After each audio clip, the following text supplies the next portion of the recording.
आंगनबाड़ी कार्यकर्ता मन महिला बाल विकास के सभापति ऊपर पैसा मांगे के आरोप लगा थे। पूरा मामला मुंगेली जिला के लोरमी ब्लॉक के परियोजना क्रमांक 2 के आंगनबाड़ी कार्यकर्ता मन के है, जेकर से क्षेत्र क्रमांक 10 के जनपद सदस्य और महिला बाल विकास के सभापति कुलेश्वर साहू के द्वारा आंगनबाड़ी कार्यकर्ता और सुपरवाइजर मन से रेडी टू ईट वितरण नहीं करे है, कही के पैसा मांगे है। ब्लैकमेलिंग और मानसिक रूप ले परेशान करे के आरोप लगाते हुए आंगनबाड़ी कार्यकर्ता मन लोरमी थाना में ज्ञापन सौंपे है।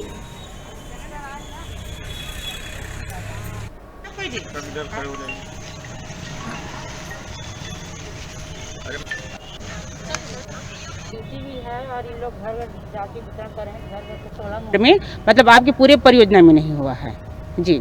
तो हम लोग बोले नहीं हो रहा है, तो बोले नहीं ऐसी बात नहीं हुआ है, ये आपके पूरे 2 महीने वितरण नहीं हुआ, तो इसमें क्या बीच का क्या रास्ता आप लोग निकालोगे, वितरण आप लोग नहीं करवाए है तो डिमांड की तो वही है। और ये भी बोले कि 30-35 हज़ार में दौरा कर करके सब जगह जा रहा हूँ, 30-35 हज़ार रुपया मैंने खर्च किया है, तो इस बीच का रास्ता क्या है, उसके बीच का क्या आप लोग हल निकालोगे। मुख्य मांग क्या है? यही है सर, ये शिकायत निराधार है और उसके जांच हुआ जाए और उस सभापति को पद से हटाया जाए। महिला बाल विकास में महिलाएं काम कर रही हैं। महिला कार्यकर्ताओं द्वारा एक लिखित आवेदन पत्र शिकायत दिए हैं कि जनपद पंचायत लोरमी सभापति श्री कुलेश्वर साहू के द्वारा महिला अधिकारी कर्मचारियों को ब्लैकमेल कर आर्थिक व मानसिक रूप से प्रताड़ित किए जाने बाबत इसके वरिष्ठ उच्च अधिकारियों से जांच कराएंगे। आप लोगों को थाना में सूचनार्थ दिया जा रहा है, ऐसा करके दिए हैं।